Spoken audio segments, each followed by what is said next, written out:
Document Part 1. In a quiet corner of the Colorado mountains, where the air was crisp and the nights were filled with stars, stood a small but advanced research facility. It wasn't flashy or well-known, just a cluster of buildings surrounded by dense pine trees. Inside, Dr. Laura Bennett sat hunched over her desk, staring at rows of numbers and charts glowing on her computer screen. Her colleague, Ryan Carter, leaned against the wall nearby, sipping coffee from a chipped mug. They had been working late again, chasing something bigger. At least, that's what they hoped. For weeks, strange signals had been coming in from deep space. At first, they thought it was just interference, maybe some glitch in their equipment. But, as the days passed, the signals became clearer. Patterns emerged, repeating sequences that didn't match anything natural. Laura and Ryan spent hours decoding them, piecing together fragments of information like detectives solving a cosmic puzzle. What they found chilled them to the bone. The message wasn't friendly. It wasn't an invitation or a hello. Instead, it was a warning, a stark, unambiguous alert about an alien race preparing to invade Earth. The details were grim. Fleets of ships, weapons far beyond human technology, and plans for domination. The signal even included coordinates and timelines, predicting when the invasion would begin. Laura felt her stomach tighten every time she read the words. This wasn't science fiction. It was real. "We have to tell someone," Ryan said finally, breaking the silence. His voice was low, but urgent. "If we don't warn people, we're sitting ducks." Laura nodded, though doubt flickered in her mind. Who would believe them? Governments were busy arguing over budgets and policies, not paying attention to scientists tucked away in the mountains. Still, they couldn't ignore this. Gathering up their findings, they prepared a presentation and sent it to the Global Defense Council, hoping someone there would take them seriously. A week later, they were summoned to Washington, D.C., to meet with General Harold Pierce, a gruff man in his 50s, with sharp eyes and an even sharper tone. He listened to their explanation without interrupting, his expression unreadable. When they finished, he leaned back in his chair and let out a long sigh. "You're telling me aliens are coming?" he asked, his voice dripping with skepticism. "Based on some squiggly lines on your screen." "It's more than that," Laura insisted. "The data is clear. We've triple-checked everything." Pierce shook his head. "Look, I appreciate your enthusiasm, but we can't mobilize resources based on speculation.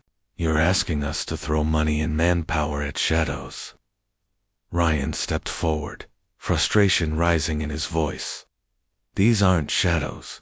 If we wait until it's too late, we won't stand a chance." But Pierce wasn't convinced. With a wave of his hand, he dismissed them, saying their report would be filed for further review. Anyone had the time.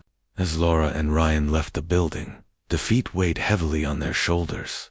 They had tried, but no one was listening. Back at the facility, Laura stared out the window at the darkening sky. Stars twinkled innocently above, oblivious to the danger lurking beyond. She couldn't shake the feeling that humanity was walking into a trap hand soon. It would be too late to turn back. Document Part 2. Months passed, and life on Earth seemed to carry on as usual. The warning from Laura and Ryan was forgotten by most, buried under layers of bureaucracy and disbelief. But strange things began happening, small at first, then growing more frequent and alarming. Power grids failed without explanation in cities across the globe. Animals migrated in odd patterns, abandoning their usual habitats. Lights flickered in the night sky, too fast and bright to be ordinary satellites or meteors. In New York City, journalist Kevin Miller noticed these changes. He had always been curious, the kind of person who dug deeper when others shrugged things off. When he started hearing reports of blackouts and eerie sightings, he decided to investigate. At first, people laughed at him. "Aliens, really?" one colleague teased during a coffee break. "Maybe you've been watching too many movies." Kevin ignored the jokes. and kept asking questions, but the harder he looked, the less sense it all made. Meanwhile, hundreds of miles away in rural Montana, Samantha Sam Brooks sat alone in her backyard, staring through her telescope. She loved stargazing. It was peaceful, a way to escape the noise of the world. Lately, though, the stars weren't behaving normally. Strange objects moved across the sky, too large and deliberate to be natural. One night, she captured something extraordinary, footage of massive ships hovering silently above Earth's atmosphere. Her hands trembled as she replayed the video, zooming in on the sleek, metallic shapes. This wasn't just unusual, it was terrifying. Sam uploaded the video online, unsure what else to do. Within hours, it went viral. People around the world watched in shock, debating whether it was real or some elaborate hoax. Governments issued vague statements, claiming there was no credible threat, but their words did little to calm the growing panic. Stores sold out of emergency supplies, and families huddled together, glued to their screens for updates. It felt like the entire planet was holding its breath. Then came the moment no one was prepared for. Without warning, the ships descended. Bright beams of light shot down from the sky, striking cities with devastating force. Buildings crumbled, streets erupted in flames, and chaos spread faster than anyone could react. Kevin found himself running through the crowded streets of Manhattan, dodging debris and screaming bystanders. His heart pounded as explosions lit up the skyline behind him. He barely made it to a subway station before the area collapsed into ruin. In Montana, Sam watched in horror as the same destruction unfolded on her TV screen. Her small town remained untouched for now, but she knew it wouldn't last. Grabbing her laptop and a backpack filled with essentials, she headed for her car. She didn't know where to go, only that staying put felt dangerous. As she drove away, she glanced back at her home, wondering if she'd ever see it again. Back at the research facility in Colorado, Laura and Ryan watched the news with sinking hearts. Everything they had warned about was happening, exactly as predicted. They felt powerless, their voices drowned out by skepticism and denial. Panic gripped them both, but they refused to give up. If humanity had any hope of surviving, someone needed to step up, and they were determined to try. Across the planet, survivors banded together, sharing information and resources. In the face of unimaginable fear, tiny sparks of courage began to ignite. People like Kevin and Sam, strangers to each other but united by circumstance, started piecing together clues. They didn't know it yet, but their actions would become crucial in the fight ahead. For now, though, the world burned, and the invaders showed no signs of stopping. Document Part 3. The attack came without mercy. The alien ships unleashed waves of destruction, targeting cities, military bases, and power plants. Bright beams of energy tore through buildings like paper, leaving behind craters and smoke.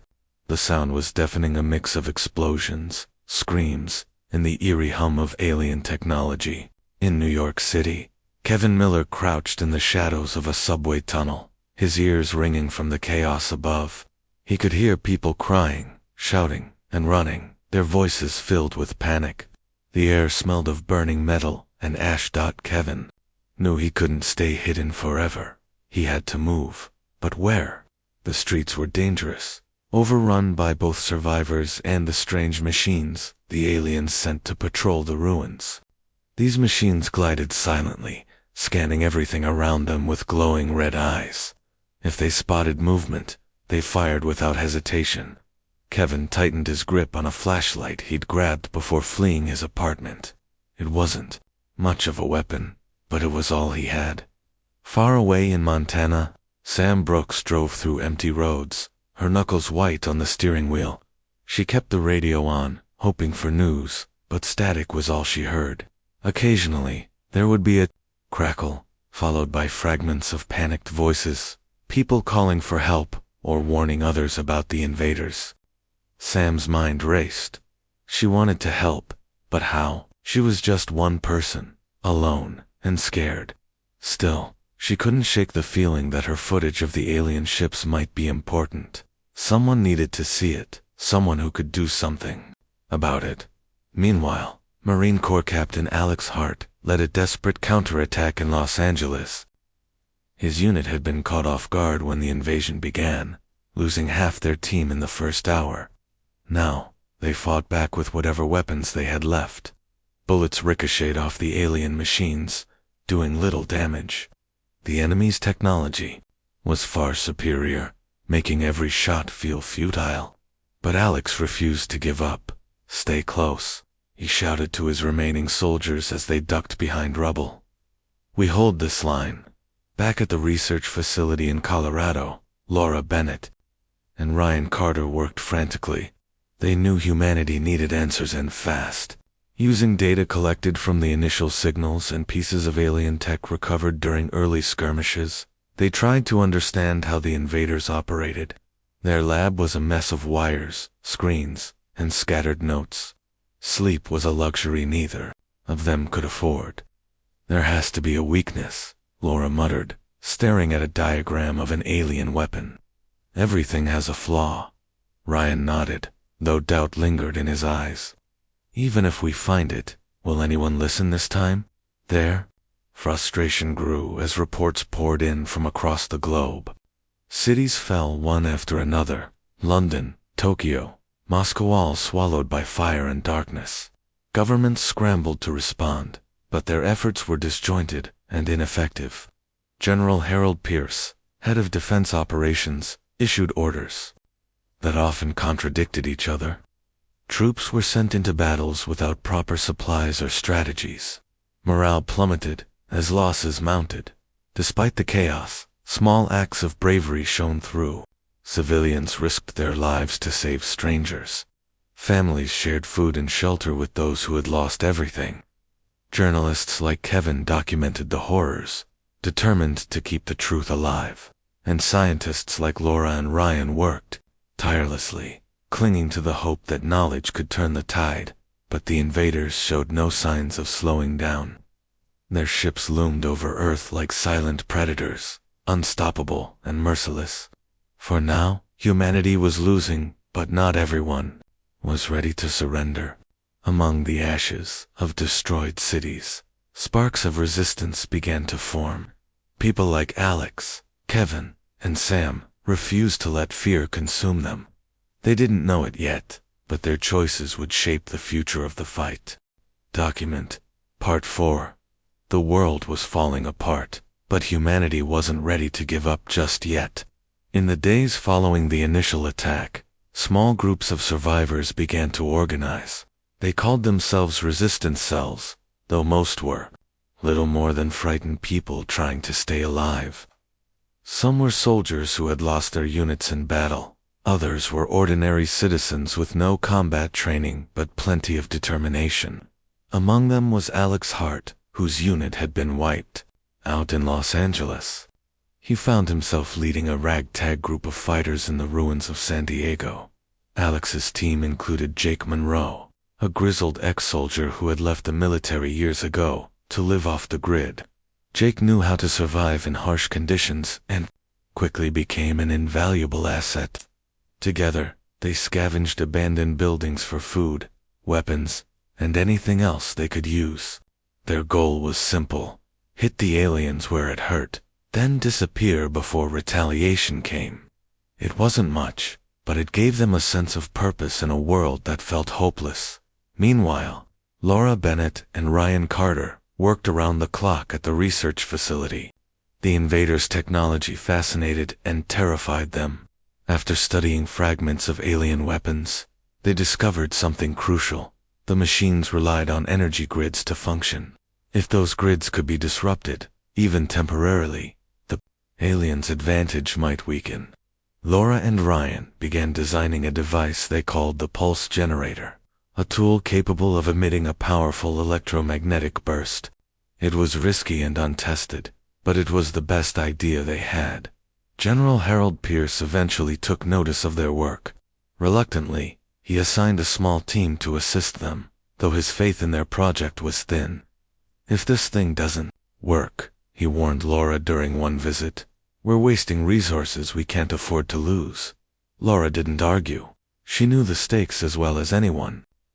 Still, she couldn't shake the feeling that the pulse generator might be humanity's only chance. Far away in Montana, Sam Brooks continued her search for answers. She had set up camp in an old cabin deep in the woods, using her laptop to analyze patterns in the aliens' attacks. Hours of studying maps and news reports led her to a startling realization. The invaders weren't striking randomly. Every target was linked to ancient geological anomalies, places rich in rare minerals or unusual energy signatures. Sam's hands trembled as she pieced together her theory. The aliens weren't here just to conquer. They were harvesting Earth's resources. Desperate to share her findings, Sam reached out to Kevin Miller. She remembered seeing his articles online and admired his dedication to uncovering the truth. When she finally got through to him over a shaky satellite connection, she explained everything. "They're targeting specific locations," she said, urgently. "If we can figure out where they'll strike next, we might have a shot at stopping them." Kevin listened intently, scribbling notes as fast as he could. "You're saying there's a pattern?" he asked. "Yes," Sam replied, "and I think I can predict their next move." Though skeptical at first, Kevin trusted Sam's instincts. He wrote an article summarizing her theory and posted it online. Within hours, it spread like wildfire among the scattered resistance groups. People began coordinating their efforts based on her insights, launching preemptive strikes against predicted targets. For the first time since the invasion began, humanity started fighting back with purpose. But not everyone was united. Tensions simmered between nations, each blaming the other for the invaders' arrival. Some governments hoarded supplies, while others pleaded for aid. General Pierce struggled to maintain order, his authority tested by constant disagreements. Meanwhile, Laura and Ryan prepared to test the pulse generator in the field, knowing failure could mean disaster. In the face of overwhelming odds, tiny sparks of hope flickered across the globe.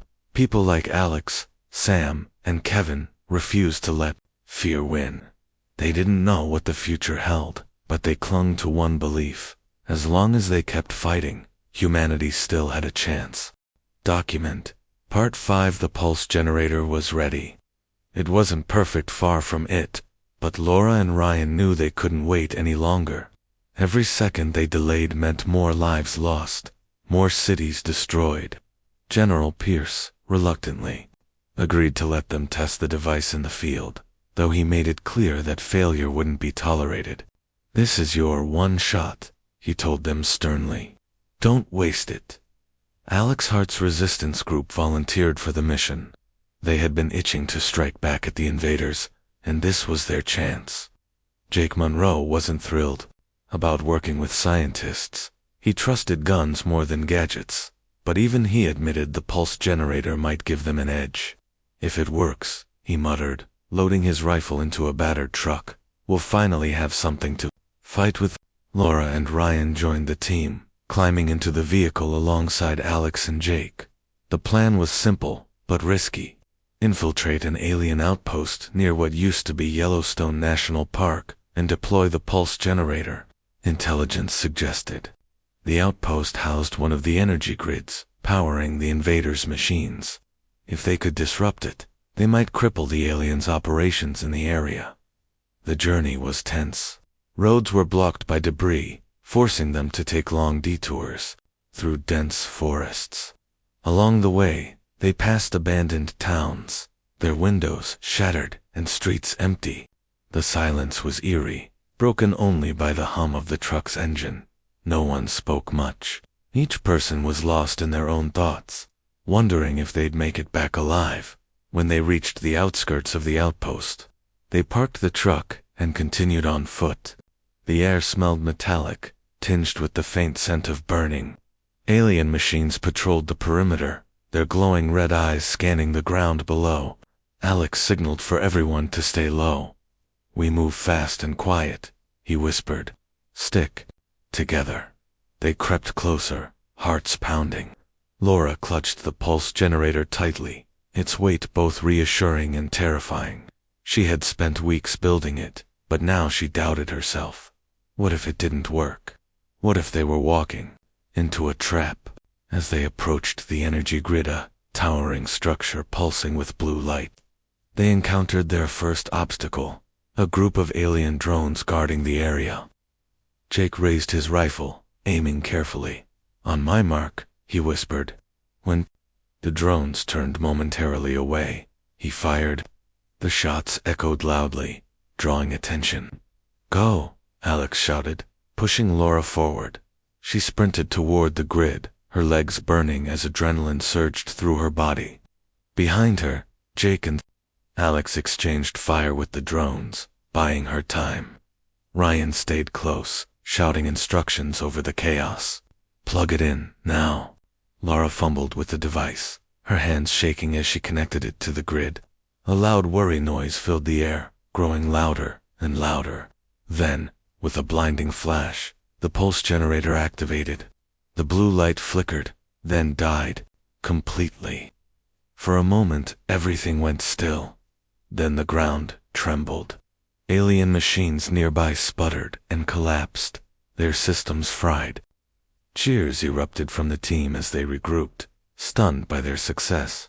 "It worked," Laura gasped, tears streaming down her face.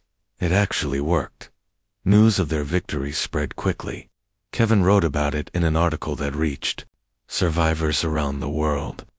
Inspired by the triumph, other resistance groups began launching similar attacks, targeting energy grids identified by Sam's research. For the first time since the invasion began, humanity started gaining ground.